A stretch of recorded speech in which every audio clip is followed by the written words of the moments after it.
I have the Roche-Posay Adapalene gel here. It's a retinol gel. This is the first retinol I've ever tried.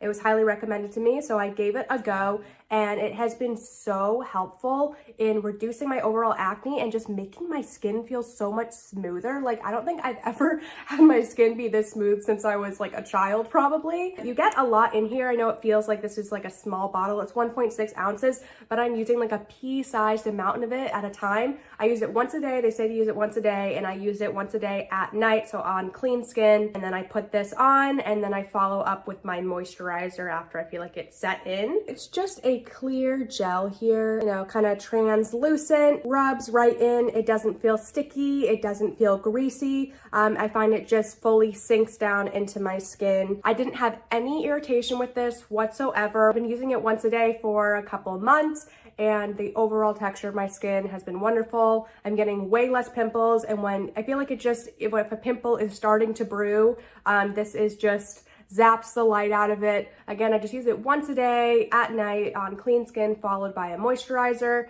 It's been working wonderful for me. Definitely plan to repurchase when this runs out, but I feel like it's gonna take me a long time to go through it. So impressed. I love it.